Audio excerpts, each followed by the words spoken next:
Welcome to the Slop Temple. We pray this video helps. In this video, I will explain how to use Easy Road.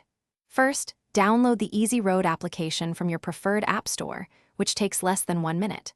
Once installed, open the app and create a new user account, or simply log in if you already have one. Remember to grant location permissions when prompted, as this is crucial for accurate navigation and real-time updates. You'll be ready to explore in just a few simple steps. Planning your journey with Easy Road is incredibly simple. Just type your destination into the search bar, and the app will instantly calculate the best path. You can also add up to 5 intermediate stops, perfect for errands or scenic detours. Plus, personalize your trip by selecting options to avoid tolls, highways, or even ferries, ensuring your route perfectly matches your preferences every single time. Once you're on the road, Easy Road provides seamless, real-time navigation.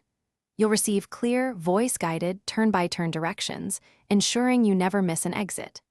The app constantly updates with live traffic information, refreshing every 30 seconds, helping you avoid congestion.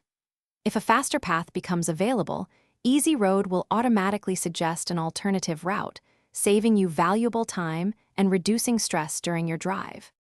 To make the most of Easy Road, explore its advanced features. You can easily save your favorite or frequently used routes, making future trips a breeze with just one tap. Share your estimated time of arrival with loved ones directly from the app, keeping everyone informed. For adventures off the grid, download offline maps to ensure reliable navigation even without an internet connection. It's designed to enhance every journey. Thanks for watching. Consider subscribing if we helped you.